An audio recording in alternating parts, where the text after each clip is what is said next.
প্রযুক্তির সাথে তাল মিলিয়ে পুরো বিশ্ব এগিয়ে গেছে, বাংলাদেশও পিছিয়ে নেই। তাছাড়াও একটি দেশের মুদ্রার মান সে দেশের অর্থনীতি, ব্যবসা বাণিজ্য সহ অনেক কিছুই জানান দেয়। উন্নয়নশীল বাংলাদেশের টাকার মান বর্তমানে শক্ত অবস্থান নিয়েছে। বিশ্বের অনেক দেশের মুদ্রার চেয়েও বাংলাদেশের মুদ্রার মান অনেক বেশি। বন্ধুরা, আজকের পর্বে আমরা জানব যেসব দেশের মুদ্রার মান বাংলাদেশের মুদ্রার মানের চেয়ে কম।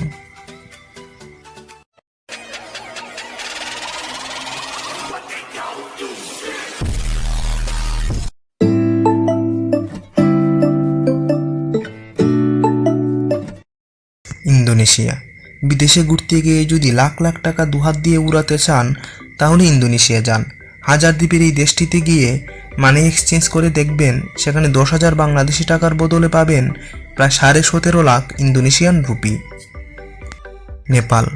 হিমালয় কন্যা নেপাল এমন এক জনপদ যেখানে দুনিয়ার সর্বোচ্চ উচ্চতম পর্বতশৃঙ্গ মাউন্ট এভারেস্ট অবস্থিত। ফলে পর্বতারোহণের জন্য প্রতি বছর দেশটিতে ভিড় করেন বিপুল সংখ্যক পর্যটক। তবে নেপালি রুপির দাম অনেক কম। বাংলাদেশি 1 টাকার বিনিময়ে 1.34 নেপালি রুপি পাবেন আপনি। কাজেই বাংলাদেশের 10,000 টাকা পকেটে থাকলেই আপনি পেয়ে যেতে পারেন 13,417 টাকা। ইয়েমেন। মানব ইতিহাসের অন্যতম প্রাচীন বসতি মধ্যপ্রাচ্যের ইয়েমেনে বাংলাদেশি 1 টাকার বিনিময়ে পাওয়া যাবে 2.99 ইয়েমেনি রিয়াল। ইরান। মধ্যপ্রাচ্যের আঞ্চলিক রাজনীতিতে প্রভাবশালী দেশগুলোর মধ্যে একটি হচ্ছে ইরান। সেখানে বাংলাদেশি 1 টাকার বিনিময়ে পাওয়া যাবে 571.72 ইরানিয়ান রিয়াল।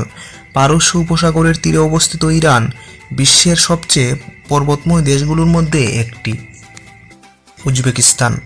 মধ্য এশিয়ার দেশ উজবেকিস্তানে বাংলাদেশি 1 টাকার বিনিময়ে পাওয়া যাবে 93.1 উজবেকিস্তানি সম। ভিয়েতনাম। দক্ষিণ পূর্ব এশিয়ার দেশ ভিয়েতনামে বাংলাদেশি 1 টাকার বিনিময়ে পাওয়া যাবে 248.13 ভিয়েতনামিজ ডং। প্রসঙ্গত উল্লেখ্য যে প্রতিটি দেশের মুদ্রার মান নিজ নিজ দেশের আর্থসামাজিক প্রবৃদ্ধির ভিত্তিতে উঠানামা করে। তো বন্ধুরা, দেখলেন তো আমাদের দেশের টাকার মান কতটা বেশি। তবে একটি দেশই নয় যে আমাদের চেয়ে টাকার মান কম। বাকি দেশগুলোর সম্পর্কে জানতে আমাদের দ্বিতীয় পর্বের জন্য অপেক্ষা করুন। কেমন লাগলো বন্ধুরা আমাদের আজকের এই পর্বটি? আমাদের আজকের এই পর্বটি যদি ভালো লেগে থাকে তাহলে লাইক করুন, কমেন্ট করুন, সাবস্ক্রাইব করুন আমাদের এই চ্যানেলটি এবং পাশের বেল আইকনটি অন করে দিন যাতে পরবর্তী ভিডিওর নোটিফিকেশন মিস না হয়ে যায়। ধন্যবাদ।